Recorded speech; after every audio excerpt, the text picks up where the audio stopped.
तो सभी साथियों को प्रणाम। मैं आपका प्यारा दोस्त संजय सोनकी फ्रॉम सूरत, गुजरात। दोस्तों, आज हम बात करेंगे फिनटॉच की, जिसकी शुरुआत इंडिया में हम लोगों ने 2 फरवरी को की थी। आज लगभग मुझे 38 दिन हो गए और इस 38 दिन में दोस्तों न भूतो न भविष्यति ऐसा काम हो रहा है। जितने भी आज नए गेस्ट यहाँ पे बैठे हैं उन सबका पहले मैं स्वागत करता हूँ और उनको बताना चाहता हूँ 38 दिन में केवल ये पहली बार किसी नेटवर्क मार्केटिंग के हिस्ट्री में हुआ है मेरे साथ कि 38 दिन में 16,000 लोगों की टीम। आज तक किसी प्लान के अंदर ऐसा नहीं हुआ। दूसरे किसी भी प्लान के अंदर हमें दुनिया भर का एफर्ट लगाना पड़ा, दिन रात समझाना पड़ा, जगह जगह मूवमेंट करनी पड़ी, ट्रैवल करनी पड़ी, मीटिंगें करनी पड़ी, तब जाके कुछ लोग जुड़ते थे। लेकिन यकीन मानो फिनटॉच के अंदर पहली बार ऐसा प्रोजेक्ट है। मैं ये सारा श्रेय फिनटॉच को देता हूं। अगर हमारे में वो काबिलियत होती तो हर जगह निकलती, हर सिस्टम में रिकॉर्ड ब्रेक होते, लेकिन ऐसा नहीं होता है क्योंकि ये पावर, ये मैजिक, ये टेक्नोलॉजी, ये सिस्टम फिनटॉच के अंदर है, जिसकी वजह से आज पूरे दुनिया में तहलका मचा दिया है। और इतना तहलका मचा दिया दोस्तों जिसकी लिमिट नहीं है। आज तक के एमएलएम इंडस्ट्री के सारे रिकॉर्ड ब्रेक कर चुके हैं, चाहे किसी भी कंपनी का ले लो, सारे रिकॉर्ड ब्रेक। और इंडिया में बहुत कम लोग जुड़े हैं। नहीं तो आप बाकी जगह क्या होता है, चीजें सिर्फ इंडिया में चलती है क्योंकि पता है वो मेड इन इंडियन होती है, बाहर कर नहीं पाते। लेकिन फिनटॉच आज चाइना में धुआंधार चल रहे हैं, जबकि दोस्तों ऐसा माना जाता है कि चाइनीज लोग केवल लोकल कंपनियां करते हैं, बाहर की कंपनियों में बहुत मुश्किल से रेयर केस में काम करते हैं। लेकिन पहली बार ऐसा देखा जा रहा है कि फिनटॉच के अंदर चाइनीज दुनिया भर के काम कर रहे हैं। कल ही बहुत बड़ा लाइव इवेंट हुआ, इसके 8 दिन पहले एक लाइव इवेंट हुआ, आज मलेशिया में लाइव चल रहा है। मतलब ये मान के चलिए कि पूरे वर्ल्ड में धमाका कर चुका। तो हम लोग क्यों पीछे रह गए?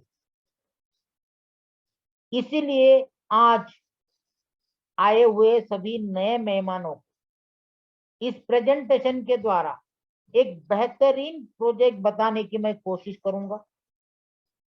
तो आइए शुरुआत करते हैं। फिनटॉच दोस्तों, फिनटॉच है क्या? जो एक कैलिफोर्निया बेस्ड प्रोजेक्ट है और ये सामने इसलिए है क्योंकि इनके कई सारे प्रोजेक्ट हैं। सभी लोगों का सबसे पहला सवाल आता है कि सर फिनटॉच क्या है? फिनटॉच एक ब्लॉकचेन है, फिनटॉच एक डिसेंट्रलाइज वैलेट है, जैसे ट्रस्ट वैलेट है, मेटामास्क है, वैसा ही एक डिसेंट्रलाइज मल्टी करेंसी वैलेट। अगर मल्टी करेंसी वैलेट की बात करो दोस्तों, तो अब तक दुनिया में 2 ही है, ट्रस्ट वैलेट और मेटामास्क। अब तीसरा दुनिया का मल्टी करेंसी वैलेट फिनटॉच बन चुका है और धीरे धीरे लोग फिनटॉच के वैलेट को इस्तेमाल करना चालू कर चुके हैं। तो फिनटॉच क्या है? एक ब्लॉकचेन है और एक डिसेंट्रलाइज है। और ये दोनों चीजों के अंदर, ब्लॉकचेन भी और वैलेट भी, दोनों का यूज करके इन्होंने एक नया प्रोजेक्ट लॉन्च किया है, वो भी डिसेंट्रलाइज। उससे भी हम बात करेंगे। पहले बात करते हैं इनके ब्लॉकचेन। 4 सब्जेक्ट पे इनके प्रोजेक्ट अलग अलग लॉन्च होने वाले हैं, कुछ हो चुके हैं, जिसमें smart contract, digital currency, record keeping और सिक्योरिटीज। स्मार्ट कॉन्ट्रैक्ट के अंदर देखा जाए तो एस्क्रो डाल चुके हैं, डिजिटल करेंसी में P2P लेंडिंग, रिकॉर्ड कीपिंग में ओनरशिप और सिक्योरिटीज में इक्विटी। ये चीजें ऑलरेडी मार्केट में लॉन्च कर चुके हैं और बाकी सारी चीजें अपकमिंग है। इतनी बेहतरीन तरीके की ब्लॉकचेन, और आप सभी जानते हैं जितने भी ब्लॉकचेन के बारे में नॉलेज रखते हैं कि ब्लॉकचेन बनाना आसान नहीं है। सालों लग जाते, करोड़ों रुपए लग जाते। एक डिसेंट्रलाइज मल्टी करेंसी वैलेट बनाना आसान नहीं है, सालों लग जाते, करोड़ों रुपए लग जाते। दोस्तों ये दोनों चीजें अगर बनानी आसान होती तो जैसे टोकन निकलते हैं, कॉन्ट्रैक्ट निकलते हैं, वैसे गली गली ब्लॉकचेन निकलती, गली गली वॉलेट निकलते हैं डिसेंट्रलाइज मल्टी करेंसी, लेकिन नहीं है। तो इसके ऊपर से आप समझ सकते हो कि फिनटॉच एक बहुत बड़ा प्रोजेक्ट लेके उतरा, और इसी ब्लॉकचेन और वॉलेट के अंदर इन्होंने जो प्रोजेक्ट डाला है वो प्रोजेक्ट के बारे में भी आपको मैं बताऊंगा। लेकिन इनकी जो ब्लॉकचेन है या फिर वॉलेट है उसके कुछ फीचर्स देखते हैं। इनकी जो ब्लॉकचेन है वो हाइब्रिड सिक्योरिटी टेक्नोलॉजी पे बनाई गई है, जहां पे ऑटोमेटिक लिक्विडेशन के साथ जीरो रिस्क। जो इनका प्रोजेक्ट है लेंडिंग बोरोविंग का जो P2P प्रोजेक्ट है उसको कहा जाता है peer to peer blockchain finance, जिसको डिफाई भी कहते हैं। तीसरा, इन्होंने जो बोरोइंग रखा है उसके अंदर ट्रेडर्स को 4 प्रकार के लीवरेज मिलते हैं, जिससे हाई कैपिटल यूटिलाइजेशन इफिशिएंसी बढ़ती, फ्लेक्सिबल लीवरेज होने के कारण। चौथा फीचर्स है कि ये लोग जितने भी इन्वेस्टर एज अ लेंडर इसमें आएंगे उनके लिए फ्री में सिक्योरिटी टोकन का ऑफर कर रहे हैं और सबको दे रहे हैं। उसकी अलग अलग क्राइटेरियाज है, जो भी जिस क्राइटेरिया में बैठता है उसको डेली बेसिस पे मिल रहा है। तो ये था फिनटॉच का फीचर्स। दोस्तों हम जिस प्रोजेक्ट के अंदर काम कर रहे हैं या आप जितने भी नए लोग बैठे वो करने वाले हैं, वो प्रोजेक्ट क्या है? उस प्रोजेक्ट का नाम है high yield secure blockchain investment. दोस्तों पहली बार किसी स्मार्ट कॉन्ट्रैक्ट के अंदर, और ऐसा स्मार्ट कॉन्ट्रैक्ट जिसका कोई एड्रेस नहीं है, सिंगल। बाकी आपके दिमाग में एक ही सवाल चलता है जिन्होंने स्मार्ट कॉन्ट्रैक्ट में काम किया है, भाई साहब इसका मुझे लिक्विडिटी चेक करना है, कितना बैलेंस पड़ा है, ये बैलेंस कब तक चलेगा, खत्म हो जाएगा तो सिस्टम बंद हो जाएगा। यही हमारे दिमाग में बैठा हुआ है, क्योंकि हम उसी दायरे में आज तक करते आए। लेकिन यहाँ पे जो कॉन्ट्रैक्ट बनाया गया है वो P2P है, peer to peer smart contract, जिसके तहत लेंडिंग और बोरोइंग का काम किया जाता है। एक छोटा सा एग्जांपल देता हूं। आप सभी बाइनांस से परिचित हैं और काफी सारे लोग बाइनांस के अंदर P2P बाय सेल का काम करते हैं। वहां अगर मैं आपको बताने जाऊं कि क्या आपका पेमेंट P2P में बाइनांस के अकाउंट में जाता है, तो आप बोलोगे नहीं, सामने कोई सेलर होता है उसको हम भेजते हैं, यूपीआई करते हैं, गूगल पे, फोन पे, पेटीएम, IMPS जो भी अवेलेबल है। जब उसको पेमेंट जाता है स्क्रीनशॉट डालते हैं, वो चेक करता है, हाँ भाई आ गया, फिर वो USDT या जो भी आपने करेंसी बाय की वो आपको भेजता है। अब कहाँ भेजता है? बाइनांस के फंडिंग वॉलेट में। और जो सेलर है उसका अगर स्पॉट में बैलेंस पड़ा है तो वो सेलर नहीं बन सकता है जब तक वो अपना बैलेंस फंडिंग में नहीं रखता है। मतलब फंडिंग में डाला हुआ सेलर का लॉक रहता है, ताकि आपने पेमेंट भेजा तो आपको वो चीज मिलनी चाहिए। क्योंकि बीच में मीडिएटर कौन है? बाइनांस है, और सामने बायर को सेलर को कोई एक दूसरे को जानता नहीं है, पहचानता नहीं है। केवल बाइनांस बीच में होने की वजह से हम उसको एक सिक्योर ट्रांजैक्शन मान के एक दूसरे से लेन देन करते। मैं सही कह रहा हूं? ठीक उसी तरह फिनटॉच के अंदर एक डिसेंट्रलाइज तरीके से, बाइनांस सेंट्रलाइज है, फिनटॉच डिसेंट्रलाइज है, एक डिसेंट्रलाइज तरीके से यहां पे लेंडिंग एंड बोरोइंग। लेंडिंग का मतलब होता है इन्वेस्टमेंट करना, और बोरोइंग का मतलब होता है लोन लेना। और आपके द्वारा किया गया इन्वेस्टमेंट उसी क्षण सामने लोन पे चला जाता है, और लोन लेने वाले दोस्तों लाइन में खड़े हैं आज भी, अभी भी। आपको मीटिंग के बाद लाइव दिखा दूंगा, क्योंकि आज तक दुनिया में जब भी आप खड़े हो जाओ कि मैं लोन देने बैठा हूं, 1 घंटे में लाइन लग जाएगी 1 किलोमीटर। भाई मुझे चाहिए, भाई मुझे चाहिए, भाई मुझे चाहिए। आप अपने घर के आंगन में खड़े रह के जोर जोर से चिल्लाओ, भाई साहब मुझे कोई लोन दे दो, कोई नहीं आएगा। और वही चिल्लाओ, भाई साहब मेरे से लोन ले लो, मेरे से लोन ले लो, आके खड़े हो जाएंगे, हाँ भाई साहब दो। ये फैक्ट है। और यहाँ पे यही प्रोजेक्ट चलता है, लेंडिंग एंड बोरोइंग। हम लोग इन्वेस्टमेंट करते और उसी टाइम आपका इन्वेस्टमेंट इंस्टेंट लोन पे चला जाता। तो ये सारी चीजें आज आपको दिखाने वाला। तो ये एक पहली बार दुनिया के अंदर डिसेंट्रलाइज एक यूनिक प्रोजेक्ट मार्केट में आया है।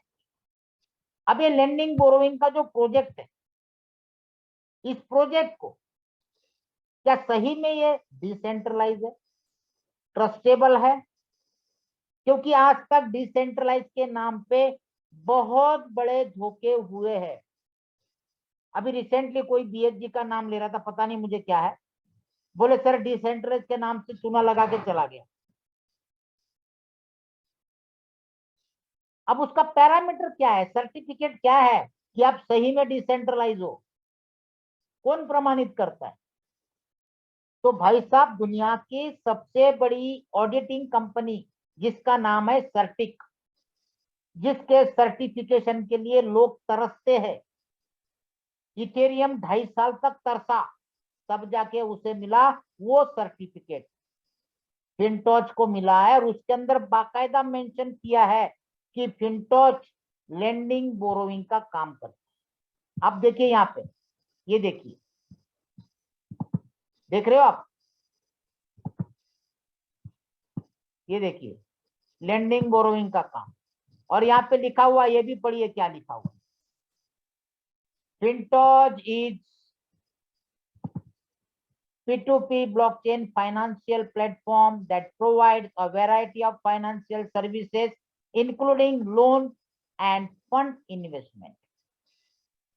और दोस्तों ये जो स्कोर दिख रहा है आपको 87 का, ये बढ़ चुका है, अभी 89 हो चुका है। ये पुराना स्लाइड है, अभी 3-4 दिन पहले इसका स्कोर बढ़ चुका। और यही न्यूज आपके सबसे प्यारे चहेते दुनिया के सबसे बड़े एक्सचेंज बाइनांस के अंदर भी चल रही है दोस्तों। आप चाहे तो इसको देख सकते हैं, ठीक है? ये देखिए बाइनांस के साइड में बाकायदा वर्ल्ड के टॉप 5 क्रिप्टो के अंदर हाईएस्ट ट्रस्ट रेटिंग का इसको अवार्ड मिला हुआ है, मान के चलिए। जिसकी वजह से इसकी न्यूज बाइनांस के साइट पे चल रही है, binance.com पे। और यहाँ पे बाकायदा मेंशन किया है, it's develop hybrid security technology incorporates a number of sophisticated technologies such as multiple signature and zero knowledge proof technology। साथ ही ये ट्रूली डिसेंट्रलाइज सुपरविजन, जिसके अंदर 100 सुपर नोड डिसेंट्रलाइज तरीके से 25 से 30 से 35 कंट्री है वर्ल्ड की, जिनको डिसेंट्रलाइज सुपरवाइजरी नोड बनाया गया है। और साथ ही साथ जो भी ट्रेडर यहाँ पे लोन लेते हैं उनके ट्रेडिंग पे ऑटोमेटिक स्टॉप लॉस लग जाता है मार्जिन के हिसाब से, जिसकी वजह से ये लिखा गया है कि stop loss when clearing conditions are made to ensure that users funds are free from any risk of loss. Automatic stop loss रखने की वजह से यहाँ पे किसी भी लेंडर का, इन्वेस्टर का लॉस होने का किसी भी तरह का कोई रिस्क नहीं है। अगर आपका लोन सामने ट्रेडर के पास जा रहा है, वो लॉस भी करता है तो आपका लॉस नहीं होता है, क्योंकि उसको जिस मार्जिन पे लोन दिया जाता है वहां पे स्टॉप लॉस लग जाता है। आपको आगे एग्जांपल में भी मैं आगे जैसे जैसे स्लाइड आएगी दोस्तों, ये सारा कुछ पिक्चर मैं आपको क्लियर करूंगा। तो आपको मैंने सर्टिक का सर्टिफिकेट दिखाया। कुछ लोग बोल रहे थे सर सर्टिक के साइड पे नहीं है, तो भाई साहब वो भी आपको मैं प्रेजेंटेशन के बाद सर्टिक के साइड पे लाइव दिखा दूंगा, बाइनांस के साइड पे लाइव दिखा दूंगा। कोई स्क्रीनशॉट नहीं है, एडिटिंग नहीं है, आप भी देख सकते हो। ठीक है, इसके बाद चलते आगे मैनेजमेंट पे। कंपनी के सीईओ मिस्टर बॉबी जोई लैम्बर्ट। दोस्तों काफी लोगों का ये सवाल था कि भाई साहब इसको जब हमने गूगल में चेक किया तो यार इसका नाम कोई और है। बिल्कुल हो सकता है, ये एक कोई एक्टर है, मिला भाई मूवीज के अंदर हो सकता है अलग नाम हो, रियल नाम बंदे का ये हो। तो बोले सर कैसे? मैंने आपको पता है दिलीप कुमार जो सुपरस्टार हुआ थे, उनका एक्चुअल नाम क्या है दोस्तों? दुनिया उनको क्या नाम से जानती है? दिलीप कुमार। और एक्चुअल नाम क्या है? यूसुफ खान। कई सारे नाम है, सुनील दत्त का नाम अलग है, खुद अमिताभ बच्चन का ओरिजिनल नाम अलग है, जितेंद्र का नाम अलग अलग है। तो हो सकता है, और ये हमारे लिए कोई मैटर नहीं करता है कि वो बॉबी जो लैम्बर्ट है या फिर शाहरुख खान है, कोई फर्क नहीं पड़ता। क्यों नहीं पड़ता है? क्योंकि हम प्रोजेक्ट को देख के आए हैं ना, इसकी जरूरत है अभी हो चाहे ना हो, कोई फर्क नहीं पड़ता है अपने सिस्टम में। क्यों नहीं पड़ता है? क्योंकि वो डिसेंट्रलाइज है। ये इसलिए दिखाए जा रहे हैं क्योंकि इनके कई सारे प्रोजेक्ट है, सिर्फ अपना लैंडिंग बोरोइंग नहीं है, ब्लॉकचेन भी है, डिसेंट्रलाइज वैलेट भी है, और वो भी दुनिया का तीसरा मल्टी करेंसी। उसके अलावा इनका डिसेंट्रलाइज एक्सचेंज भी लॉन्च होने जा रहा है, जो दुनिया में पहली बार है कि जिससे डिसेंट्रलाइज एक्सचेंज के अंदर पहली बार P2P फिएट करेंसी का लेन देन होने जा रहा है दोस्तों। इसके अलावा इनकी इक्विटी भी है, स्टॉक मार्केट में लिस्टेड भी होने वाले हैं। तो इसीलिए सामने, बाकी इनकी जरूरत भी नहीं अपने प्रोजेक्ट के लिए, लैंडिंग बोरोइंग के लिए इनमें से किसी एक की हमें जरूरत नहीं है। ये दुनिया में हो चाहे ना हो कोई फर्क नहीं पड़ता। ये तो इनके मल्टीपल प्रोजेक्ट है इसलिए आपको बताया जा रहा है। तो सीईओ बॉबी जोई लैम्बर्ट, कंपनी के सीईओ विलियम थॉमसन, जो आपको आजकल सभी इवेंट में नजर आते हैं, क्योंकि बाल होते नहीं इसलिए जल्दी आदमी पहचान में आ जाता है। कंपनी के CFO Donald K Marks, company के CTO Bruce Renner, marketing director Theodora Walker, और फाइनेंस डायरेक्टर पैट्रिसिया गेटमैन। ये केवल आपके नॉलेज के लिए दिखा रहा हूं। जिस प्रोजेक्ट में हम इन्वेस्टमेंट कर रहे हैं, काम कर रहे हैं, वहां इनमें से किसी की कोई जरूरत नहीं है दोस्तों।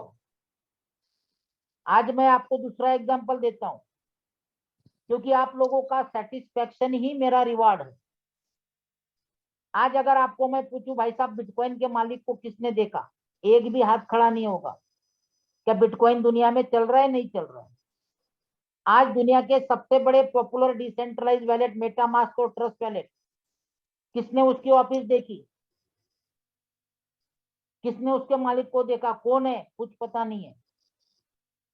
फिर भी पूरी दुनिया उसके ऊपर ट्रस्ट करती है क्योंकि वो डिसेंट्रलाइज। और उसी तरह इनकी ब्लॉकचेन, इनका वॉलेट, इनका लैंडिंग बोरोइंग प्रोजेक्ट, सारा कुछ डिसेंट्रलाइज। चेक करना है तो उसकी डिसेंट्रलाइज है कि नहीं है वो चेक करो। जहां फोकस करना है उस चीज पे फोकस करो, ना कि मालिक पे। कुछ नहीं करना है। ऐसे कितने सारे मालिक देखे नजर के सामने, ऑफिस में भी दिन भर बैठते थे, सामने अपना फ्रेंड हुआ करता था, वो भी मार के चला गया, क्या कर लिया। तो जहां फोकस करना है, हम प्रोजेक्ट पे काम कर रहे हैं, सिस्टम को पैसा दे रहे हैं, और सिस्टम के अंदर भी सिस्टम खुद नहीं ले रहा है दोस्तों। तो इन चीजों को समझो, आपको ग्रोथ बहुत अच्छी मिलेगी। जहां हमें कंसंट्रेट करना है उस चीजों पे कंसंट्रेट करिए, ना कि आलतू फालतू चीजों पे। सर इसका ये सवाल था, सर वो ये कह रहा था, साइड में हटा दो। बोलना भाई तू बाद में मिलना, अभी तेरी जरूरत नहीं है, 1 महीने 2 महीने बाद आना, तब बताएंगे। साइड में हटा दो, उनके पीछे टाइम वेस्ट ना करो। इनके साथ दोस्तों ये जो मैनेजमेंट दिख रही है, इनके साथ मिडल ईस्ट की एक रॉयल फैमिली, जिनकी रिफाइनरी है सऊदी अरब में, उन्होंने $1 बिलियन का इन्वेस्टमेंट करके इनके इक्विटी में, ना कि लैंडिंग बोरोइंग में, ना ब्लॉकचेन में, ना इनके वैलेट में, इनके जो इक्विटी स्टॉक मार्केट में आईपीओ बन के आने वाली है उसके अंदर इन्वेस्टमेंट किया है, जिसका हमें कोई लेना देना नहीं है। ये केवल मैं आपको बेस बता रहा हूं। पहले इनके साथ मॉर्गन स्टैनली हुआ करते थे 33% पार्टनरशिप में। यहां भी लोगों को जलन होती है, जो अपोजिशन वाले होते, जिन्होंने फिनटॉच की जो स्पीड देखी, उसके बाद उनकी दुकानें बंद होने लग गई है, वही लोग ये नई नई नौटंकी करते रहे। मॉर्गन स्टैनली पहले हुआ करते थे 33% के पार्टनर में, लेकिन जैसे उन्होंने ज्यादा डिमांड की, उनको टर्मिनेट कर दिया, सामने लिखा हुआ है। उनको हटा के अब ये रॉयल फैमिली को लिया गया, और जब उनको हटाया तो उन्होंने अपना स्टेटमेंट दे दिया, और वही स्टेटमेंट फर्जी यूट्यूबर वीडियो बना के डाल, और उनको तो मैं थैंक्स कहूंगा, क्योंकि दोस्तों जितनी चीजें यूट्यूबर नेगेटिव डालेंगे उतने लोग ज्यादा स्टडी करते और ज्यादा सर्च करके अपने आप को सेटिस्फाई करके इस सिस्टम में जुड़ते जा रहे हैं। जैसे जैसे उनके पास चीजें पहुंचती वो खंगालते यार एक्चुअल सही चीज क्या है, और जब उनको सही चीज पता चलती है तो सामने से कॉल करके ज्वाइन कर रहे, यार हमने देखा था लेकिन स्टडी किया तो ऐसा कुछ है ही नहीं, ये तो बढ़िया है। तो उन यूट्यूबर्स को मैं थैंक्स कहना चाहता हूं, जो फिनटॉच का ग्रोथ करने में अपना सहयोग दे रहे। तो दोस्तों यहां तक क्लियर हो गया आपको। उसके अलावा इनका जो प्रोजेक्ट बनाने का काम चालू हुआ वो 2019 में हुआ, क्योंकि ब्लॉकचेन बनाने में कम से कम 2-3 साल लगते। तो 2019 से ब्लॉकचेन बनाने का काम चालू हो गया, बनते बनते बनते 2021 एंड में इनकी ब्लॉकचेन रेडी हो गई। और ऐसी ब्लॉकचेन रेडी की कि इसके ब्लॉकचेन के लिए इनको दिसंबर 2021 में, जब अमेरिका में ब्लॉकचेन समिट हुआ था, पूरे अमेरिका के अंदर, पैन अमेरिका, तो इनको एक अवार्ड दिया गया कि आपने एक बहुत बेहतरीन तरीके की हाइब्रिड सिक्योरिटी ब्लॉकचेन बनाई। उसके बाद इन्होंने सुपरवाइजरी नोड बनाने चालू किए, लेंडिंग बोरोइंग का प्रोजेक्ट बनाना चालू किया, और जब सुपरवाइजरी नोड बनाने चालू किए तो पूरे वर्ल्ड से क्रिप्टो बेस तकरीबन 30 से 35 कंट्री की कंपनियां इन्वॉल्व की, डिसेंट्रलाइज तरीके से, जिसमें कैलिफोर्निया से बिडग्यू, सिंगापुर से लिंको, ऑस्ट्रेलिया से क्रिप्टोज, और वाशिंगटन डीसी से कॉइन सेंटर। ऐसी मल्टीपल कंट्री की मल्टीपल कंपनियां सुपरवाइजरी नोट बना के लेंडिंग बोरोइंग प्रोजेक्ट में डाल दी, ताकि ये कंपनियां वैलिडेशन करे, सुपरविजन करे, मॉनिटर करे, वो भी डिसेंट्रलाइज तरीके।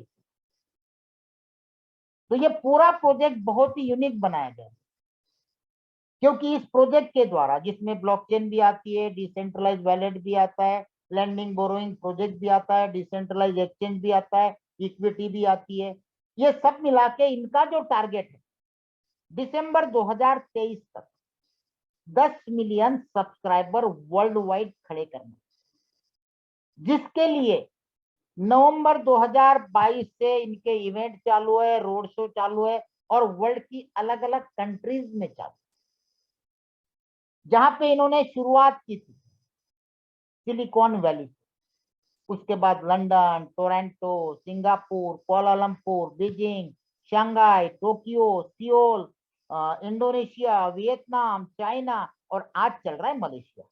आज की बात कर रहा हूं, 13, 14, 15 मार्च, और लगभग 26 से 30 के बीच में थाईलैंड है, उसके बाद सिंगापुर है, उसके बाद साउथ कोरिया है। ऐसा शेड्यूल कंटिन्यू है। आज कुछ लोग इंडिया से जा चुके हैं वहां पे इवेंट में। तो ये सारी चीजें आपकी नजर के सामने है, क्योंकि जब ये पूरा का पूरा टारगेट कंप्लीट हो जाएगा दोस्तों, जिसके लिए इवेंट चल रहे हैं, देखो आपके सामने पूरी डेट है। इंडिया का भी था इस महीने का, अभी जो 11, 13, 14 जो चल रहा है आज मलेशिया में, वो एक्चुअली इंडिया में होना था। शेड्यूल में देखिए न्यू दिल्ली का था, और हम बोलते भी थे मीटिंग में कि अगले महीने इंडिया में है, मार्च में इंडिया में है, 11 से 13 मार्च इंडिया में है। लेकिन क्यों नहीं हुआ, उसके पीछे रीजन है। रीजन ये है कि इंडिया इतने स्लो कछुए की चाल पे चल रहे हैं। अगर इवेंट करेंगे और इंडिया से ही अचीवर नहीं है, तो इवेंट किस लिए करेंगे। और उतने कम समय में मलेशिया में काफी सारे अचीवर्स निकल गए, इसलिए उन्होंने इंडिया कैंसिल करके सीधा मलेशिया रख दिया। क्योंकि हम लोगों की पहले से आदत, जब हम कोई काम को शुरुआत करते तो टेस्टिंग मोड पे करते, छोटे से करते ट्रायल, उसके बाद धीरे धीरे बढ़ते, और स्पीड कब पकड़ते पता है, जब ट्रेन का एक्सीडेंट होना होता है, तब हम स्पीड पकड़ते। सही है ना। और वर्ल्ड वाइड लोग क्या करते हैं, पहले ही स्पीड पकड़ लेते और लास्ट में स्पीड कम कर देते, क्योंकि हम दुनिया से अलग चलते हैं इंडियन। वही हो रहा है, जिसकी वजह से इंडिया का इवेंट बाहर चला गया। अब आगे देखो कब हम मैक्सिमम अचीवर निकाल पाते और उनको रिक्वेस्ट करके इंडिया में इवेंट करवाते। वो तो डिपेंड करता है अचीवमेंट पे। तो ये आपके सामने चार्ट है, देखो साउथ कोरिया, दुबई, उसके बाद जापान, उसके बाद देखो कहाँ पे सिंगापुर, पूरा शेड्यूल है। क्योंकि कंपनी को 2025 में फिनटॉच नास्डैक में एज आईपीओ लिस्टेड करना है। तब कंपनी का जो मार्केट कैप बनेगा दोस्तों $10 बिलियन, जिससे कंपनी एक यूनिकॉर्न कंपनी डिक्लेयर होगी।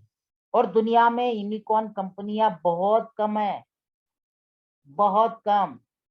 फेसबुक भी नहीं है, 7 साल लगे थे उसको। तो ऐसी बहुत कंपनियां हैं जो यूनिकॉर्न। तो दोस्तों ये देखिए अलग अलग नास्डैक के लिए ऑलरेडी ये लोग टाइम स्क्वायर के अंदर टेस्टिंग कर चुके हैं। ये आपको टाइम स्क्वायर का मैं फोटो दिखा रहा हूं 2023 के नए साल। तो बैकएंड बहुत ही शानदार है, बहुत ही बेहतरीन है। एक ब्लॉकचेन, एक डिसेंट्रलाइज वैलेट, एक डिसेंट्रलाइज एक्सचेंज, एक इक्विटी प्रोजेक्ट। दोस्तों ये क्या दर्शाता, सबसे पहले आपको ये चीज दिमाग में डालनी है कि सेंट्रलाइज डिसेंट्रलाइज क्या है। और डिसेंट्रलाइज अगर सही में रियल है, जो सर्टिफाइड है, तो करने में कोई दिक्कत नहीं है। उसके बाद देखा जाता है प्रोजेक्ट क्या है। तो अब मैं आपको बताता हूं प्रोजेक्ट एक्चुअली क्या है, जो कि डिसेंट्रलाइज। और यहाँ पे हम कैसे अर्निंग कर सकते हैं, कैसे ज्वाइन कर सकते हैं। यहाँ पे हम ज्वाइन कर सकते हैं एज अ लेंडर, मतलब इन्वेस्टर, और कम से कम $100 से हम शुरुआत कर सकते हैं। $100 के मल्टीपल में हम लगा सकते हैं। अब यहाँ पे एक चीज मैं आपको और क्लियर कर देता हूं। आज तक क्रिप्टो के अंदर स्मार्ट कॉन्ट्रैक्ट हो, टोकन बोलो, कॉइन बोलो, दुनिया भर के लोग हमें उल्लू बना के गए हैं। होता था क्या, आपसे यूएसडीटी लिया, आपको कोई टोकन पकड़ा दिया, स्टेकिंग वाला, परसेंटेज वाला, आरओआई वाला, जो भी हो, भाई साहब आपने $100 डाला है, आपको इतने टोकन आएंगे, फला फला कंपनी के फला फला टोकन। ये बिटकॉइन बनेगा, ये इथेरियम बनेगा, ये बीएनबी बनेगा। बाद में क्या बना आप सब जानते। यहाँ पे वो नौबत नहीं है, क्योंकि यहाँ पे जो करेंसी आप डालोगे वही करेंसी मिलेगी। सोना डाल के आपको पीतल नहीं दिया जाएगा। अगर आपने सोना डाला है तो सोना ही मिलेगा। यूएसडीटी डालते हो यूएसडीटी मिलेगा, बिटकॉइन डालते हो बिटकॉइन मिलेगा, बीएनबी डालते हो बीएनबी मिलेगा, इथेरियम डालते हो इथेरियम मिलेगा, ट्रॉन डालते हो ट्रॉन मिलेगा। आप जो चाहो वो करेंसी, 3 चेन की करेंसी लगा सकते हो। बाइनांस पे जितनी है, ट्रॉन पे जितनी है, और इथेरियम पे जितनी है। अब इसके बावजूद भी लोग पूछते हैं सर इसका कॉन्ट्रैक्ट एड्रेस क्या है। समझे बिना, जाने बिना कुछ भी सवाल करना सही नहीं है।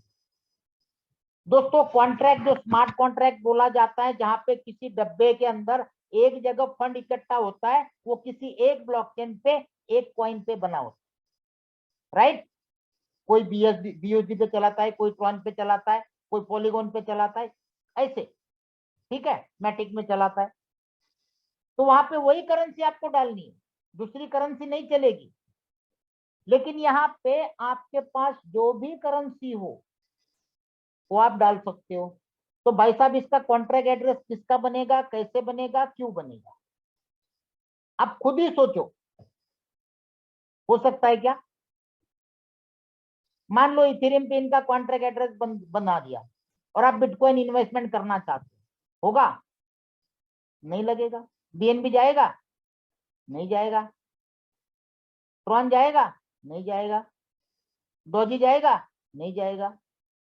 तो ये क्या हुआ, ये P2P लैंडिंग बोरोइंग प्रोजेक्ट है। जब भी आप इन्वेस्टमेंट करते हो तो सामने वाला तुरंत एक नया लोन वैलेट क्रिएट होता है डिसेंट्रलाइज तरीके से,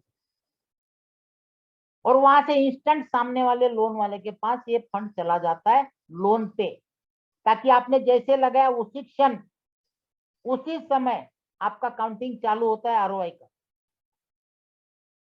तो कुछ चीजें खुद समझनी पड़ती है मेरे भाइयों। तो यहाँ पे आप $100 के मल्टीपल में लगा सकते हो, और ये इन्वेस्टमेंट केवल आपका 7 दिन के लिए रहता है।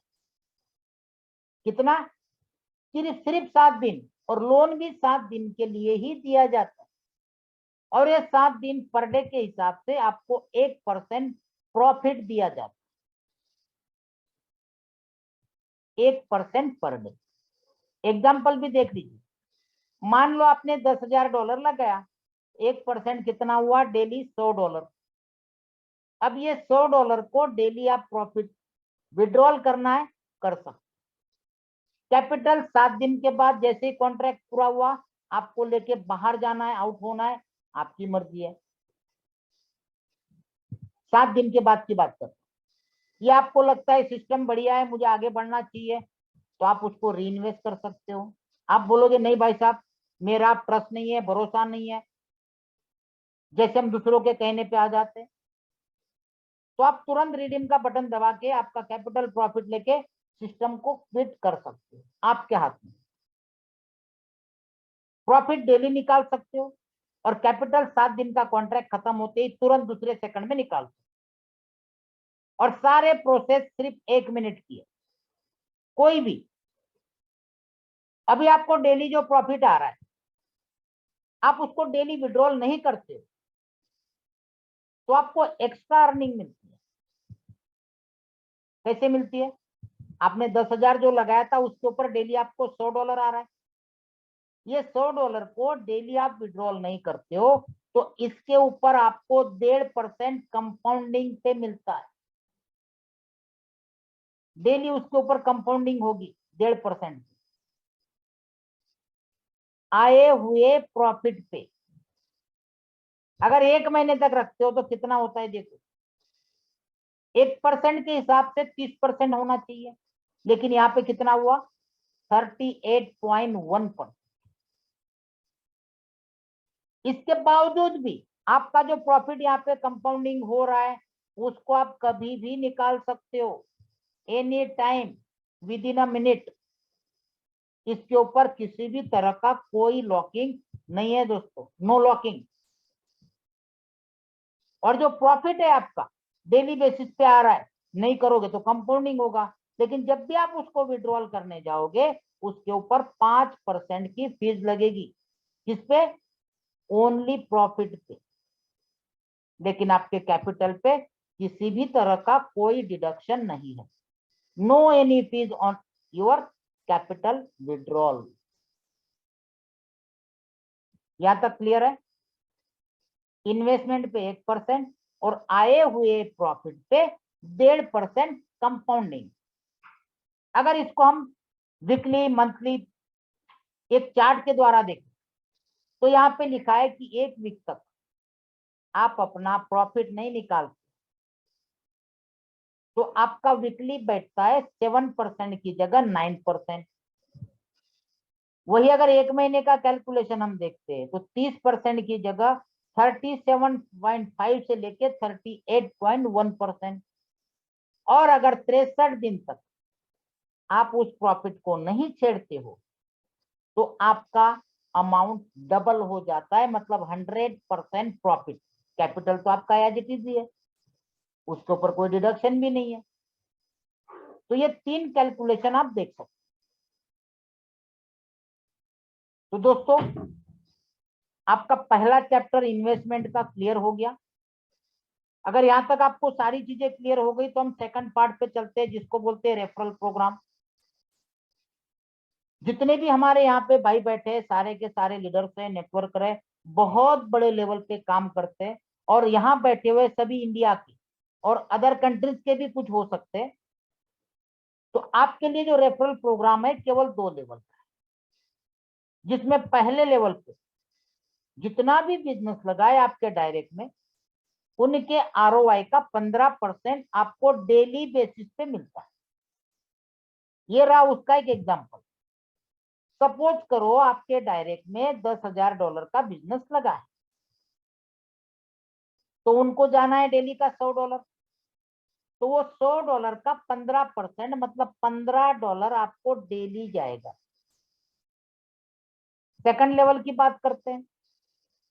सेकंड लेवल पे जितना भी बिजनेस लगा है उनको जितना ROI जाता है उसका 10% आपको डेली बेसिस पे जाएगा।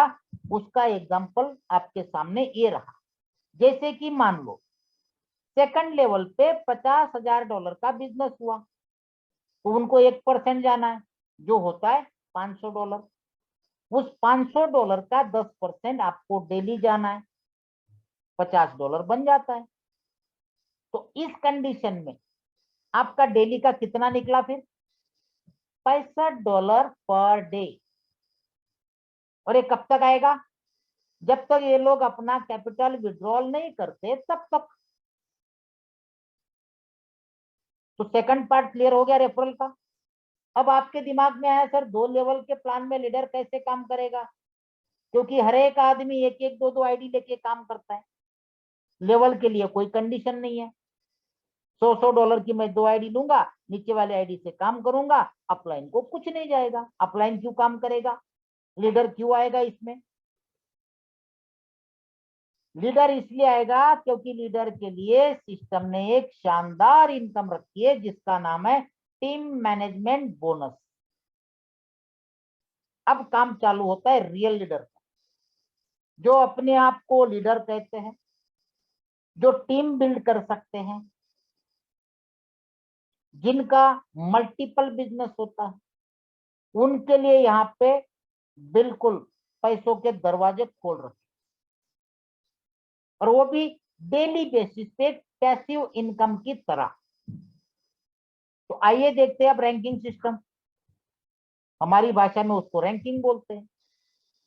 फर्स्ट रैंकिंग अचीव करने के लिए 5 एक्टिव डायरेक्ट होने चाहिए, चाहे वो $100 के क्यों ना हो, चलेंगे। प्लस एंटायर टीम का $50,000 का बिजनेस। यहाँ पे भी काफी लोगों के सवाल आते हैं, मैं प्रेजेंटेशन में ही सवाल लेता हूं दोस्तों, ताकि आपका हर एक चीज क्लियर हो जाए। 50,000 आपके एक लेग में हो तो भी चलेगा, मल्टीपल लेग में हो तो भी चलेगा, अनलिमिटेड डेप्थ में हो तो भी चलेगा, तो भी आप जीएम बन जाओगे, जनरल मैनेजर। और जैसे जनरल मैनेजर बनते हो तो कम से कम आपकी डेली की इनकम $100 चालू हो जाती है। अब ये $100 कैसे कैलकुलेट होता है वो भी देखना जरूरी है। जब आपके टीम में $50,000 का बिजनेस हुआ तब जाके आप जीएम बने। अब ये $50,000 का आपके टीम को 1% जाएगा, कितना होता है $500। इस $500 का डेली आपको मिलेगा 20%। मतलब आपके टीम में जितना भी बिजनेस है जीएम बनने के बाद 60, 70, 80, 90 कुछ भी हो सकता है, तो उनके आरओआई का जो भी अमाउंट बनता है उसका 20% आपको डेली बेसिस पे मिलता है, जो कम से कम $100 होता है, कम से कम। अगर ये कम से कम भी हम मानते हैं तो महीने के $3,000 हो गए भाई साहब। ये पैसिव इनकम है। अब आप जीएम बन गए, अब आप क्या करोगे, नीचे टीम ग्रोथ करोगे, सेकंड रैंक पे जाने की कोशिश करोगे। सेकंड रैंकिंग में जाने के लिए अब आपके जीएम बनने के बाद आपके नीचे 2 जीएम चाहिए अलग अलग लेग में, और साथ ही साथ $1.5 लाख का टोटल टीम का टर्नओवर, तो आप बन जाते हो वाइस प्रेसिडेंट। और जैसे ही वाइस प्रेसिडेंट बनते हो तो डेली की आपकी इनकम $250 से $300 कम से कम चालू हो। अब यहाँ का कैलकुलेशन देखिए, जब आपके नीचे $1.5 लाख का बिजनेस हुआ और 2 जीएम बने अलग अलग लेग में, तब जाके आप वाइस प्रेसिडेंट बने, तो 1.5 लाख का जो 1% आपके टोटल टीम में जाता है वो $1,500 होता है। उस $1,500 का 30% वाइस प्रेसिडेंट को दिया जाता है, लेकिन उनके नीचे जो 2 जीएम है उनका कमीशन माइनस करने के बाद जो बचता है वो वाइस प्रेसिडेंट को जाता है। मतलब अब आप 30% के स्लैब में हो टोटल टीम के आरओआई की। 2 लेग में जीएम है, वहां से 10% का गैप मिल रहा है, क्योंकि जीएम 20% ले जाएगा, आप 30% पे हो। लेकिन बाकी आपकी अदर लेग में कोई जीएम नहीं है, तो उनके सभी आरओआई का आपको 30% मिलेगा। चीजों को समझना, जो डेली बेसिस पे मिलना है। अब आते हैं तीसरे रैंक पे। तीसरी रैंक के लिए आपके किसी भी 2 लेग में एक एक वाइस प्रेसिडेंट चाहिए और टोटल टीम का टर्नओवर $5 लाख। तो आप बन जाते हो सीनियर वाइस प्रेसिडेंट। और जैसे ही सीनियर वाइस प्रेसिडेंट बनते हो दोस्तों, आपकी डेली की इनकम $600 से $1,500 मिनिमम चालू होती है, क्योंकि सीनियर वाइस प्रेसिडेंट को टोटल टीम के आरओआई का 40% दिया जाता है। 40%।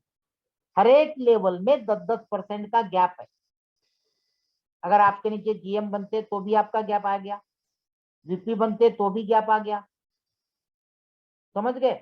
और अदर लेग जहां पे ना कोई जीएम है ना कोई वीपी है, वहां तो टोटल आरओआई का 40% आपका है।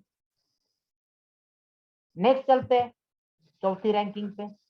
जब आपके नीचे 2 अलग अलग लेग में 2 सीनियर वाइस प्रेसिडेंट और साथ ही साथ $20 लाख का बिजनेस, तो आप बन जाते हो एग्जीक्यूटिव डायरेक्टर, और आपको डेली का कम से कम $1,500 से लेके $5,000 पर डे की इनकम चालू हो जाए। देखो दोस्तों, कैलकुलेशन में आपको लगेगा कि ये कम ज्यादा क्यों है। 20 लाख का 50% निकाला जाता है जो आरओआई निकलती है। 20 लाख की आरओआई 20,000 1% के हिसाब से टीम की, और 20,000 का 50% तो 10,000 होना चाहिए। लेकिन यहाँ पे कितना दिखाया, 1,500 से 5,000, क्योंकि आपके नीचे जो रैंक बनी है उनका भी तो माइनस होना है। अब कैलकुलेशन को समझना, मैं हर एक कैलकुलेशन बताने को तैयार हूं। अब आते हैं लास्ट, जैसे आपके नीचे दो एग्जीक्यूटिव डायरेक्टर और $60 लाख का बिजनेस, तो आप बन जाते हो मैनेजिंग डायरेक्टर, और मैनेजिंग डायरेक्टर को टोटल टीम के आरओआई का 60% दिया जाता है। तो भी सारा माइनस करने के बाद $13,000 से लेके $30,000 पर डे आप कमा सकते हैं, और कमा रहे लोग, क्योंकि इंडिया में अभी तक एक भी एग्जीक्यूटिव डायरेक्टर नहीं है, एक भी मैनेजिंग डायरेक्टर नहीं है, सिर्फ जनरल मैनेजर, वाइस प्रेसिडेंट और सीनियर वाइस प्रेसिडेंट ही है। और वर्ल्ड वाइड सैकड़ों एग्जीक्यूटिव डायरेक्टर, 40-50 मैनेजिंग डायरेक्टर बन चुके हैं इतने कम समय में। इसलिए मैं आपको बता रहा हूं कि पूरे वर्ल्ड वाइड सारे दुनिया के सभी कंपनी के रिकॉर्ड ब्रेक कर चुके, सिर्फ एक महीना, कितने 13 दिन में, आज 13 तारीख है, वो सिर्फ फरवरी महीना मान लो पूरा, एक महीना 10 दिन, पूरे वर्ल्ड के रिकॉर्ड तोड़ चुका है। अब यहाँ पे एक सवाल और आता है, भाई साहब जब रैंकिंग सिस्टम के अंदर सेम रैंक पे काफी लोग हो सकते, अब जनरल मैनेजर के नीचे कोई जनरल मैनेजर बन गया, तो सेम रैंक के अंदर क्या फर्क पड़ेगा? जब तक आप जीएम थे कम से कम $100 आपको मिल रहे थे, अब आपके नीचे कोई जीएम बन गया, अब तो वो ले जाएगा $100, तो आपको क्या मिलेगा? आपको मिलेगा उसका 20%। ध्यान से समझना, काफी बार सवाल आते ही है। जब तक आप जीएम हो आपको मिनिमम $100 आने हैं, लेकिन आपके नीचे जैसे ही कोई जीएम बनेगा तो वो 100 ले जाएगा, और उसको जितना जाएगा उसका 20% आपको आएगा। अब जब दूसरा बनेगा तो आप वीपी बन जाओगे, तब तक दूसरे लेग से आपको 20% आ ही रहा है आरओआई का, और जीएम का इनकम का 20%। सेम कंडीशन एमडी में आती है, जब तक आप एमडी हो $30,000 तक पर डे आपको आ रहा है। अब आपके नीचे कोई एमडी बन गया, वो ले जाएगा $30,000 पर डे।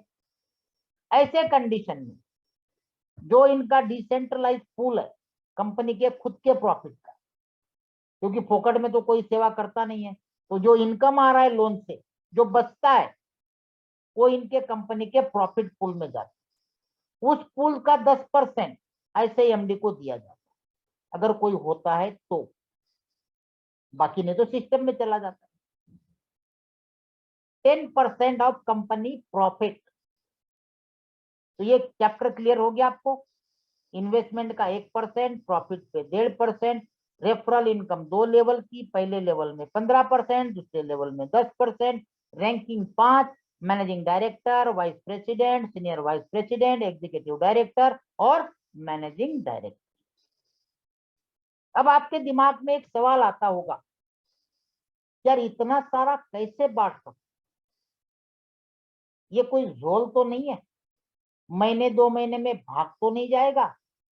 जबकि मैंने आपको सारी चीजें क्लियर कर दी कि ये डिसेंट्रलाइज प्रोजेक्ट है, सर्टिफाइड है, ₹1 आपका फिनटॉच में नहीं जाता है, सीधा P2P लैंडिंग बोरोइंग प्रोजेक्ट है। उसके बाद भी अब आपका दिमाग में ये होना चाहिए कि यार भले ही डिसेंट्रलाइज हो, लोन जाता हो, लेकिन सामने रेवेन्यू जनरेट कैसा होता है वो मुझे समझना है। सिस्टम में कुछ नहीं जाता, अब रेवेन्यू जनरेशन देखते हैं, जो आप किसी भी कॉन्ट्रैक्ट के अंदर दुनिया में पहली बार देख रहे हैं, अब तक कहीं नहीं देखा, किसी ने नहीं देखा। कॉन्ट्रैक्ट मतलब डब्बे के अंदर माल इकट्ठा करो, उसमें से बंदर बाट करो, डब्बा खाली हो गया, सिस्टम बंद। यही कॉन्ट्रैक्ट आज तक हम लोगों ने देखा है और किया है। ये उस तरीके का नहीं है, यहाँ पे रियल रेवेन्यू जनरेशन है, और जहां पे रियल रेवेन्यू जनरेशन है दोस्तों, उसकी लाइफ आप खुद डिसाइड कर सकते, बशर्ते आपको सिस्टम को समझना होगा। अब देखते हैं यहाँ पे रेवेन्यू जनरेट कैसे होगा। यहाँ पे कहा जाता है blockchain peer to peer short term loan finance. अब ये काम कैसे करते, जबकि डिसेंट्रलाइज है, कोई मैनुअल सिस्टम तो है ही नहीं, कोई एंटिटी नहीं है, बैकएंड में कोई एडमिन नहीं है जो इसको चला सके, कोई नहीं है, एक बार बना के डाल दिया। अब जो भी होगा राम भरोसे होगा, क्योंकि सारी चीजें डाल रखी है, कोई चेंजेस नहीं, एक बार तीर निकल गया अब वापस नहीं आना, तो ये तीर निकल चुका, अब इसको कोई नहीं रोक सकता, जिसने तीर छोड़ा है वो भी अब नहीं कुछ कर सकता। एक बार पतंग की डोर कट गई तो वो पतंग उड़ के कहां जाते जिस चीज को टच करते जाएगी किसी को नहीं पता। तो इस तरीके की एक कटी हुई पतंग है। अब ये काम कैसे करते, हम लोग जो इन्वेस्टमेंट करते हैं उस इन्वेस्टमेंट पे हमें मिलता है 1%, और जैसे हम इन्वेस्टमेंट करते हैं तुरंत एक multi signature loan contract wallet तैयार होता है हर बार, और तुरंत उसमें से सामने जो लोन लेने वाला तैयार रहता है उसको लोन चली जाती है। अब उसको लोन कैसे चली जाती है उसकी भी प्रोसेस है, देखना वो बताता हूं मैं आपको। सामने वाला जब लोन लेने जाता है, अगर वो एक दिन के लिए सिलेक्ट करता है तो उससे 2.5% पर डे के हिसाब से इंटरेस्ट दिया जाता है, और अगर 7 दिन के लिए लेता है तो 2% पर डे के हिसाब से उसको लोन दिया जाता है, इससे ज्यादा नहीं। क्यों? क्योंकि आपका भी कॉन्ट्रैक्ट केवल 7 दिन का, और सामने लोन भी मैक्सिमम 7 दिन के लिए ही दी जाती है, क्योंकि 7 दिन के बाद आप अपना कैपिटल लेने के लिए खड़े हो जाओगे, कौन देगा? कोई सिस्टम में थोड़ी जमा है कि निकाल के दे देगा, लो भाई मैं वो आएगा तो मैं रख लूंगा, ऐसा तो होता नहीं है। जिसको आपका लोन गया है उसका कॉन्ट्रैक्ट भी उसी टाइम पे पूरा होना है, जो उसका भी कॉन्ट्रैक्ट पूरा हो जाएगा आपका भी कॉन्ट्रैक्ट पूरा हो जाएगा, उसके पास से आपका कैपिटल आपके पास पहुंच जाएगा। इसलिए दोनों का टाइमिंग सेम होता है, एग्जैक्ट, 1 मिनट भी आगे पीछे नहीं होता है, तो 10-15 सेकंड का डिफरेंस होगा बस। अब यह प्रोसेस कैसे होती है, आपने इन्वेस्टमेंट कर दिया, multi signature loan contract wallet हो गया, सामने लोन वाला ले लिए, कंपनी ने जो 100 सुपरवाइजरी नोट बनाए हैं उसमें से ऑटोमेटिक सेकंडों के अंदर, मल्टी सेकंड के अंदर 10 रैंडमली सिलेक्ट होते हैं, 10, उसको कहा जाता है जीरो नॉलेज प्रूफ। कोई फाइल चेक नहीं होगी, कोई मैनेजर के पास नहीं जाएगी, कोई साइन नहीं होगा, ये साइन करेंगे decentralise supervisory note, automatic select होते हैं कोई भी 10, उसमें से 3 की प्राइवेट की मैच होती है, उसके बाद ये लोन प्रोवाइड। अब लोन प्रोवाइड हो गया, उसके अंदर मार्जिन रहती है, 4 मार्जिन डाल रखी है, 20%, 30%, 40%, 50%। 20% आपके पास माल पड़ा है तो आप 80% की लोन ले सकते हो, 30, 30, 70, 40, 60, 50, 50, ऐसे 4 मार्जिन है। क्योंकि यहाँ पे आपको लोन दिया जाता है उसी कंडीशन पे, तो आपके पास कुछ ना कुछ होना चाहिए, भूखे नंगे को यहाँ पे लोन नहीं मिलती है। रिकवर कैसे करेंगे? दूसरा, अब यहाँ पे लोन लेने के बाद किसी और जगह आप ट्रेडिंग नहीं कर सकते हो, क्योंकि इन्होंने अपने ही वैलेट के अंदर 3 डिसेंट्रलाइज एक्सचेंज ऐड किए हैं, बाइनांस चेन वाला पैनकेकस्वैप, ट्रॉन चेन वाला सनस्वैप, और इथेरियम चेन वाला यूनिस्वैप, और साथ ही साथ क्रॉस चेन भी है। एक दूसरा एग्जांपल देता हूं, मान लो ट्रेडिंग को एक तरह से जुआ ही कहते हैं दुनिया में, आप सब जानते हैं। आप किसी के पास गए, भाई साहब मुझे लोन चाहिए, तो वो पूछेगा आपको किस लिए चाहिए, बोलेगा भाई मुझे यार जुआ खेलना है। ट्रेडिंग मतलब एक सोफिस्टिकेट नाम है, एक्चुअली उसको जुआ ही बोलते हैं। अच्छा, जुआ खेलना है, जुए खेलने के लिए पैसा चाहिए, अच्छा तो भाई साहब एक काम करो, आपको जुआ खेलना ही है, ट्रेडिंग करना ही है, तो एक काम करो, मैं आपको लोन देता हूं, आप जुआ मेरे ही अड्डे पे आके खेलो। तो सेम तरीके का सिस्टम यहाँ पे, आपको जो लोन दी जाती है आपको उसका ट्रेडिंग इनके प्लेटफॉर्म पे ही करना है, इनके वॉलेट के अंदर ही करना है।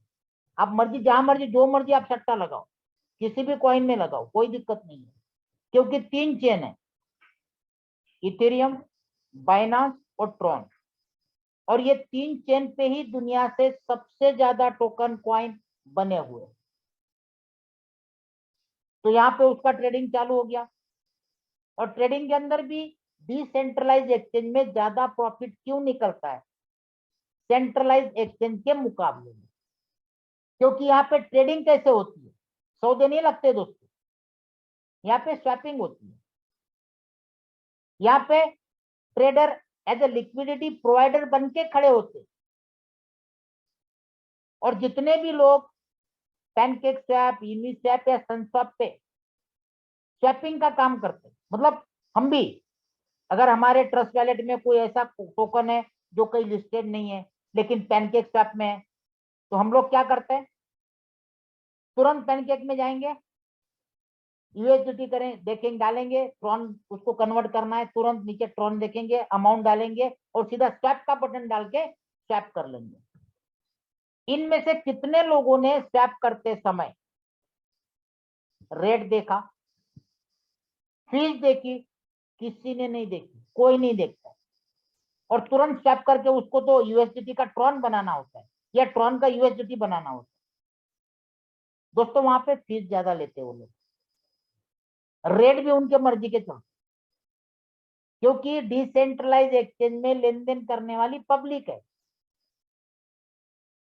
सारी पब्लिक, कोई भी बन सकता है लिक्विडिटी प्रोवाइडर, कोई भी वहां पे स्वैपिंग के लिए खड़ा हो सकता है, जिसके लिए कोई परमिशन की जरूरत नहीं है, क्योंकि ये डिसेंट्रलाइज चीज है। इसलिए यहाँ पे ज्यादा लोग ट्रेडिंग के लिए आते हैं, स्वैपिंग के लिए आते हैं, लिक्विडिटी प्रोवाइडर बनने के लिए आते हैं। अब जो लोन गया है उसके अगेंस्ट में कौन कौन से टोकन ने आज ग्रोथ किया डिसेंट्रलाइज एक्सचेंजों पे, और जिन्होंने हमसे लोन लिया उनमें से टॉप अचीवर कौन कौन है, किसने कितना परसेंटेज निकाला, उसका लोन वैलेट का एड्रेस क्या है, आज उसने कौन से करेंसी में, मतलब ट्रेडिंग ही बोलेंगे उसको, ट्रेडिंग की है, स्वैपिंग या फिर लिक्विडिटी प्रोवाइडर, वो सारा कुछ आप लाइव देख सकते हो, उसके ट्रांजेक्शन देख सकते हो। आप चाहो तो आप खुद ये बोरोवर बन सकते हो, लेंडर तो बनते ही हम लोग, बोरोवर भी बन सकते हो। आप चाहते हो कि मैं खुद ही लेंडर बनूं और खुद ही बोरोवर बनूं, तो भी पॉसिबल है। आप चाहते हो कि मैं सामने देख के बोरोवर को लोन दे दूं, वो भी पॉसिबल है। सब कुछ यहाँ पे पॉसिबल है, क्योंकि ये real P2P lending borrowing project. अब आपके दिमाग में एक सवाल और आता होगा, यार जरूरी थोड़ी है हर बार जो लोन लिया वो प्रॉफिट ही करे। अगर हर एक आदमी प्रॉफिट करेगा तो भाई साहब कैसे चलेगा, पॉसिबल ही नहीं दुनिया में, ये संभव ही नहीं है। लॉस कर दिया तो मैं तो लोन डायरेक्ट दे रहा हूं, फिनटॉस केवल मीडिएटर है, मेरा पैसा फिनटॉस थोड़ी चुकाएगा। जिसको मैं लोन दे रहा हूं उसने मेरे पैसे को डुबा दिया तो उस कंडीशन में क्या होगा, देखते हैं दोस्तों उस कंडीशन में क्या होगा। फिनटॉच एक मीडिएटर है, हम लोग एज ए लेंडर इन्वेस्टमेंट करते हैं, जो भी इन्वेस्टमेंट करते हैं उसके ऊपर 1% डेली का हमको इंटरेस्ट मिलता है, और उसी समय हमारा इन्वेस्टमेंट बोरोवर को चला जाता है, मतलब ट्रेडर को चला जाता है। अगर ट्रेडर एक दिन के लिए लेता है तो 2.5% पर डे, और 7 दिन के लिए लेता है तो 2% पर डे। मैंने आपको बताया 4 मार्जिन पे काम चलता है। अब वो बोरोवर पे डिपेंड है, वो कौन से मार्जिन पे लेना चाहता है, 20%, 30%, 40% या 50%, राइट। मैं आपको एग्जांपल दे रहा हूँ 50%। 50% में क्या होता है, 50% आपका जितना बैलेंस पड़ा रहता है उतना ही आपको मिलता है। 4 मार्जिन है, 20, 30, 40, 50। अब मान लो आपके पास $1000 पड़ा है और $1000 की आपने लोन ले ली, $2000 आपके पास हो गया। आपने स्वैपिंग किया, अलग अलग लिक्विडेटर प्रोवाइडर बन गए, और पूरे दिन में मान लो 7% का प्रॉफिट किया, मतलब $140। अब आपका लोन कितना जाना है, डेली का $20, तो भी आपको $120 का प्रॉफिट लोन चुकाने के बाद। अब इसको थोड़ा रिवर्स लेते हैं। मान लो आज आपने लोन नहीं लिया होता, आपके पास $1000 ही थे, और इस $1000 पे आपने 7% ही प्रॉफिट निकाला होता जो आपके सामने, तो कितने डॉलर निकलते आपके? 70। जबकि यहाँ पे लोन लेने के बाद, लोन चुकाने के बाद भी $120 का प्रॉफिट। अब इसको क्या बोलेंगे? Win win situation. अब इसके रिवर्स चलते, लॉस होता है, बिल्कुल होता है। कोई आदमी यहाँ पे परिपूर्ण नहीं है। ऐसा नहीं कि डेली वो कमाता ही होगा, कभी गवाता भी है, और गवाने वाले की संख्या ज्यादा है ट्रेडिंग के अंदर। सेम कंडीशन लेते 50-50। 1000 आपका था, 1000 का लोन ले लिया, 2000 पे आपने ट्रेडिंग चालू। आपको एक बाइनांस का मैंने चार्ट दिखाया था, बाइनांस पे लिखा गया है कि इनके इस प्रोजेक्ट के अंदर ऑटोमेटिक स्टॉप लॉस डाला गया है। मार्जिन के हिसाब से स्टॉप लॉस का परसेंटेज सेट है। जैसे आपको मैं 50% का दिखाता हूं, 50% वाले मार्जिन में 30% का आपका स्टॉप लॉस डाल के रखा हूं। जैसे आपका 30% का लॉस होता है, आपके ऑल ट्रेड क्लोज हो जाते, बस लिमिट आपकी पूरी। $600 का लॉस हो गया, बचा कितना? 1400, जिसमें से लोन का पहले निकल जाता है और इंटरेस्ट निकल जाता है। अब यहाँ पे थोड़ा ध्यान देना दोस्तों,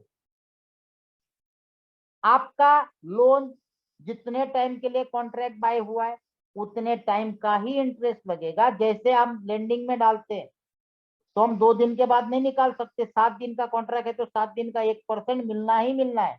तो वैसे ही यहाँ पे 7 दिन का 2% के हिसाब से लगना ही लगना है, चाहे आप पहले दिन आप लॉस कर लो। अगर मान लो यहाँ पे पहले दिन ही इस बंदे ने लॉस कर दिया तो सिस्टम के अंदर एक दिन का प्रॉफिट 14% आ गया, जबकि सामने 1% देना है। समझ गए? अभी $140 जिसमें से आपका जाएगा प्रॉफिट, और बचा हुआ फिनटॉच में चला जाएगा, और उसके बाद बंदे का जो बचा हुआ अमाउंट है वो उसके वैलेट में चला जाएगा। लो भाई साहब, तो ये है रेवेन्यू सिस्टम जिसका चार्ट आपके सामने में रखना चाहता हूं। ये देखिए कैसे कैसे ये लैंडिंग बोरोइंग का प्रोजेक्ट काम करता है, टेक्नोलॉजी काम करती है, एल्गोरिदम काम करते हैं, कोडिंग काम करती है, सुपरवाइजरी नोड काम करते हैं, मल्टीपल सिग्नेचर वैलिड काम करते हैं, उसके अलावा लोन कॉन्ट्रैक्ट वैलिड एड्रेस काम करता है। सारा कुछ आपके सामने, 7 दिन की साइकिल और 1 दिन की साइकिल दोनों आपके सामने।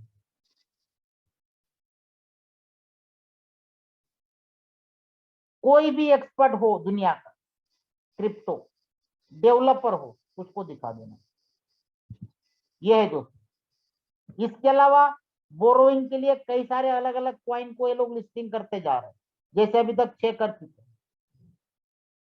पैनकेक में भी कर दिया, यूनिस्वैप में भी कर दिया, सनस्वैप में भी कर दिया, क्योंकि अब बहुत जल्द इनका अपना भी डिसेंट्रलाइज एक्सचेंज लॉन्च होने जा रहा है, जो दुनिया का पहला एक्सचेंज होगा जहां पे फिएट करेंसी के साथ P2P लेन देन कर पाओ।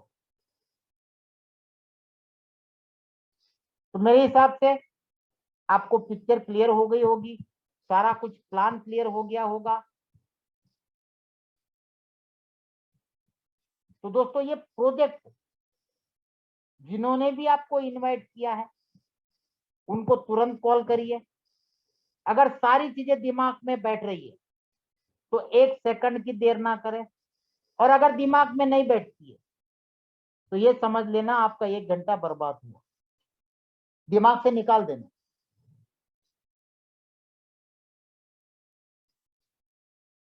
अगर फिर भी आपकी कुछ क्वेरी रहती है, कुछ समझ में नहीं आता है, तो जिन्होंने भी आपको इनवाइट किया उनसे आप बात कीजिए, क्योंकि यहाँ हमारे जितने भी कोच बैठे हैं पिछले 1 महीने से दिन रात काम कर रहे सारे के सारे, और लगभग सारे के सारे जीएम रैंक प्लस पहुंच चुके हैं। आप इनसे बात कीजिए, ये आपके हर एक सवाल का जवाब देंगे। उसके बावजूद भी कुछ रहता है तो ये मुझे कॉन्फ्रेंस में लेके भी कई बार क्लियर करवा। सुबह 10 बजे से लेकर रात को 2 बजे तक आप लोगों के लिए क्वेरीज के लिए मैं रेडी रहता हूं। दोस्तों, क्वेश्चन आंसर का सेशन नहीं है चौधरी साहब। क्वेश्चन आंसर का सेशन हम डेली नहीं करते, हम बीच में एक ही दिन करते हैं, संडे को शाम को 5 बजे। कल हमने सेशन लिया था, 3 घंटे केवल क्वेश्चन आंसर चला, और मुझे लगता है कल लोगों को काफी कुछ सेटिस्फेक्शन मिला होगा, काफी कुछ क्वेरी आपकी क्लियर हो गई होगी। और जितने हमारे कोच बैठे जो हमारे लीड कर रहे हैं इंडिया को, वो अगर क्लियर हो गए, बाकी अपने आप क्लियर हो जाएंगे।